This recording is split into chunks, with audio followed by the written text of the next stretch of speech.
So we finally have a Titan build that we can be proud of. One that isn't just running around with explosions in the form of consecration. It's a combination of a build that I've used before and some subtle tweaks with different fragments to showcase how it can work in GM content. With this build, I have been able to get pretty much halfway through the Fallen Saber Strike of this last week, and also go into various different Lost Sector content with this, and it can be tailored to any scenario. So watch the gameplay segment a little bit later on where I explain what the core focus of the build is, and we'll jump into all the mods and how everything works and it's put together right now. So let's jump into the build. Now, there is a couple of differences in this specific setup to what I have ran before, and we'll just go through them all and I'll explain my thought process and stuff. So we have Knockout, which is our first one, which is critically wounding targets or breaking their shields will infuse your melee attacks with arc energy, give you more range, more damage. This is fantastic. You can use this with just your regular melee, and we're also going to be combining this with thunderclap, so we get that extra damage bonus as well, because thunderclap is also very good since the final shape launched. We're also going to be using Diamond Lance because this is going to allow us to get a whole bunch of darkness transcendence energy, and also to be able to freeze problem targets is good as well. We can stun champions with this. We can even lock down overloads. We can't stun them, but we can freeze them for a short moment to be able to deal with them a little bit later on. We are going to be using Pulse Grenade here because we're going to be pairing it with Facet of Dominance, which is going to allow us to jolt targets. This is going to be one of our primary sources of overloading champions, alongside Thunderclap as well. I do believe when you use the exotic we're using, you get Jolt on it as well, which is also very good. For the super, it depends on what you want to go for. I have gone with Glacial Quake because with one of our fragments, we're able to get Frost Armor, which means that the more Frost Armor that we have, the more damage resistance we have. You could also go with Blade Fury. You can also go with Hammer Assault for restoration, but more damage resistance that is going to be used whenever we use anything frozen or we pick stuff up. But also, Glacial Quake has an incredible amount of shatter damage when using it. I've seen it destroy quite a few different high-value targets before. It was used to kill Riven as well, which is kind of nuts. But yeah, it's actually kind of underrated in terms of how you're using it. It's not the most crazy damage, but I do recommend that you use it here. For our fragments, the main one I've already talked about is Facet of Dominance. This is going to help our Pulse Grenade.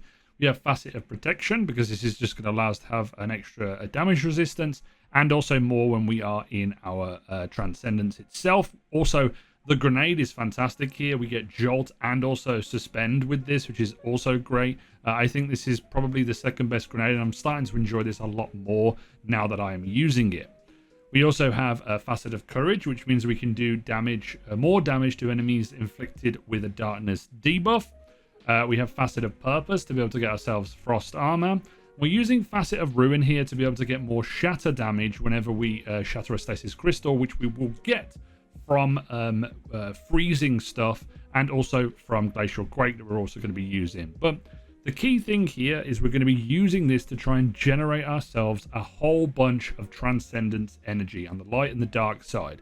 If we had a little bit more fragments, I would probably end up using Facet of Sacrifice so I can get some more Darkness Transcendent energy, but doesn't really matter at this present moment in time because I'll show you how we're going to do that anyway. Before we go through the weapons, because there's multiple different setups that you can run with this to achieve the same goals and different champion setups, but for the main exotic we are using is Point Contact Cannon Brace. You don't need to use this with any of the exotic class items. You could do, if you really wanted to, combine this with like Syntheseps and this, and you'll have a whole lot of fun. But also, when we defeat targets with Thunderclap, we are going to be able to get ourselves melee energy back, which is also good because we're going to be jolting targets and also making ourselves amplified whenever we use this, and it does a whole bunch of damage and is very good for the build. And the whole point is we're going to be getting our getting our Transcendence, I should say, and then using that to spam out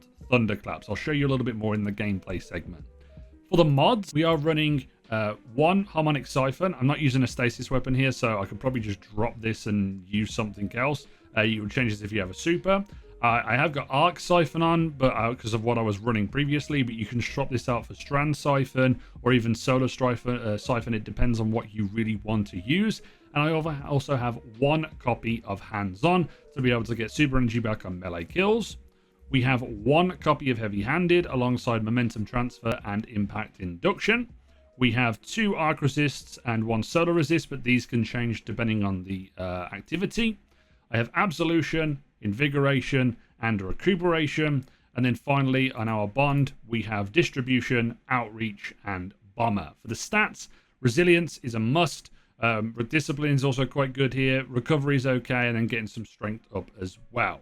Now, for weapon setups here, before we go into the gameplay segment of how this all comes together, you're going to want to have yourself a strand weapon. Primarily, that is going to be one of the options that you have here, like a Strand Scout, an Overload Hand Cannon, or a Strand Hand Cannon, even an Anti-Barrier Pulse.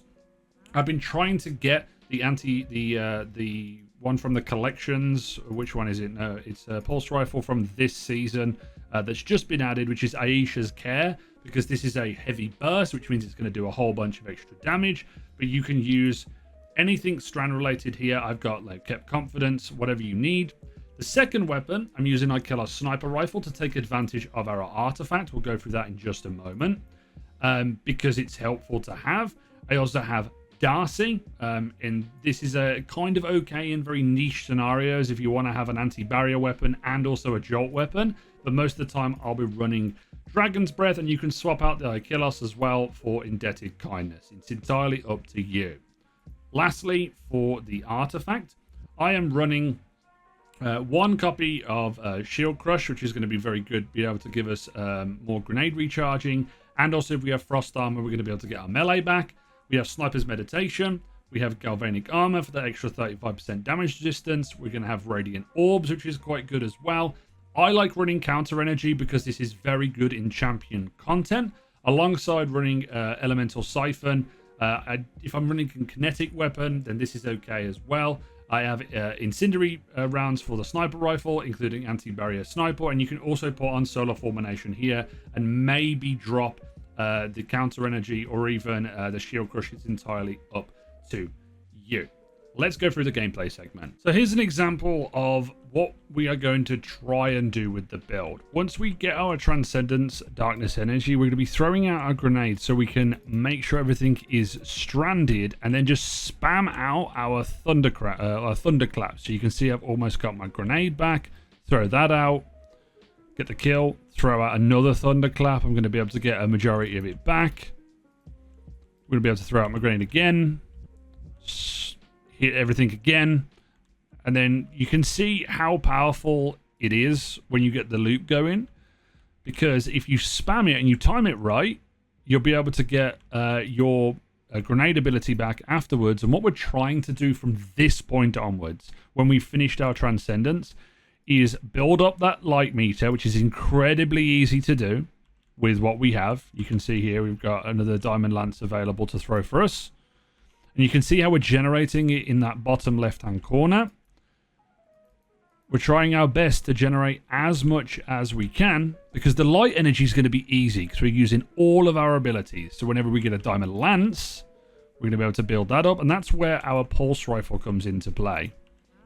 It's a little bit hard to showcase on a like when you're in lower end content, but you'll see how quickly you're able to build it up once you get the kills going. Which, you know, everything's dying real quick, and I'll be able to showcase it how it really works on the boss, because the boss will have a little bit more health.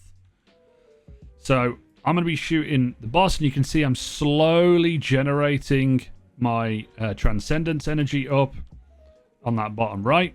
And this is going to be prevalent because this is what you're going to be doing in champion level content if you're using this as a primary. A lot of enemies in the game are going to have more health, so we can build up that Transcendence and get it back super quick. And you'll be surprised how quick you get it back when you're playing in gameplay. If you watch the next clip, I'm in the GM Nightfall solo, and I'm able to get back my Transcendence quite quickly. And it's just an easy task from then on, just being able to get ourselves our next level Transcendence. We'll shoot all these enemies. and I've got transcendence back, right? It's not that long to get it. I know I've been talking quite a bit.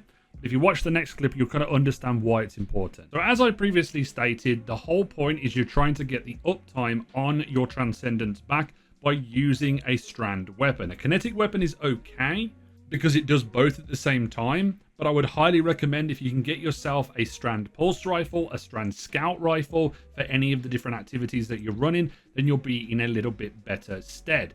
I do think that the build does have a little bit of weaknesses here and there. It does fall down because sometimes you're waiting for your ability to come back up and you have to be very selective when you use your thunderclap.